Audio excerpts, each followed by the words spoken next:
Assalamualaikum warahmatullahi wabarakatuh. Kembali bersama saya di channel YouTube Anand Maulana. Sebelumnya perkenalkan, saya Maulana Muhtar Hadi, mahasiswa Komunikasi dan Penyiaran Islam Universitas Islam Negeri Madura dengan NIM 2438402118. Selanjutnya pada kali ini saya akan membahas makalah dengan judul Tawaran Metodologi dari Mas'ud A-Badrin, harmonisasi antara syariah dan HAM internasional. Poin yang pertama adalah biografi Mas'ud A-Badrin. Mas'ud A-Badrin adalah Profesor Hukum Islam dan HAM internasional di University of London. Ia aktif dalam dunia akademik, hukum, dan lembaga internasional seperti PBB.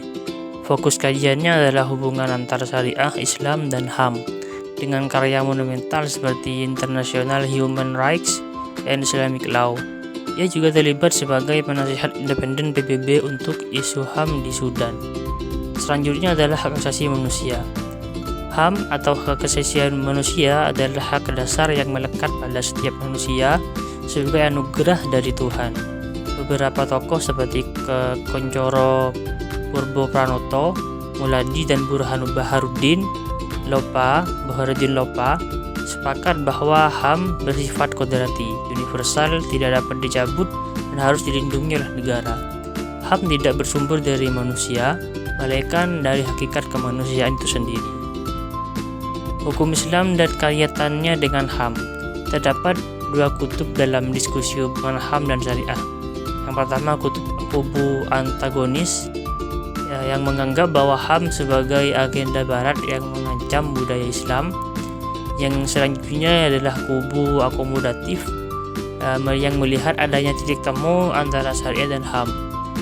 Badrin dan tokoh moderat lainnya seperti An-Naim dan Al-Jabiri mengajukan pendekatan baru yang menjembatani syariah dan HAM melalui maqasid syariah atau tujuan-tujuan syariat, seperti perlindungan terhadap jiwa, akal, keturunan, dan kehormatan.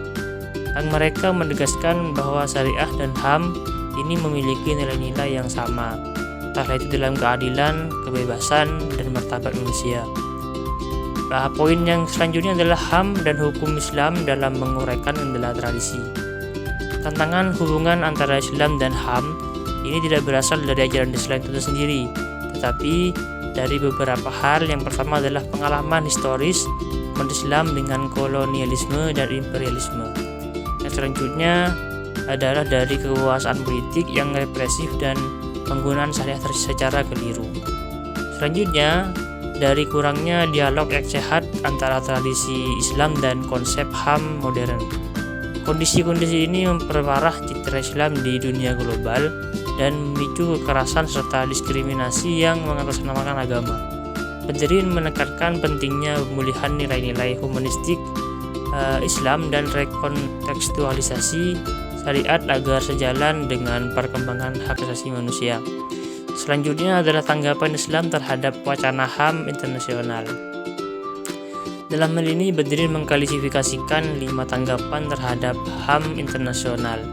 Yang pertama, Islam ini kompatibel dengan hak asasi manusia, yakni sebagai memiliki posisi yang paling konstruktif.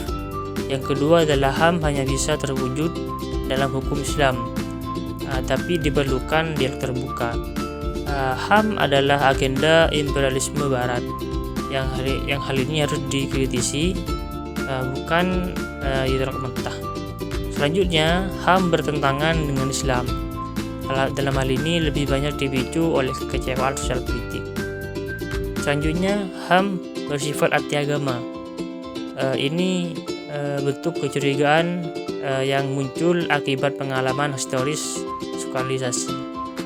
Menurut Badrin, pendekatan yang paling solutif adalah yang menjadikan maqasid syariah sebagai dasar rekonsiliasi, dan ia menolak gagasan bahwa manusia hanya punya kewajiban dan bukan hak dalam Islam. Sebaliknya, Islam menjamin hak-hak yang melekat secara kodrati sebagai bagian dari tujuan syariah. Mungkin hanya itu pembahasan dari saya. Kurang lebihnya mohon maaf. Semoga dengan adanya video ini dapat memenuhi tugas mata kuliah. usul fikih yang diampu oleh Bapak Samsul Arifin. Kurang lebihnya mohon maaf. Wassalamualaikum warahmatullahi wabarakatuh.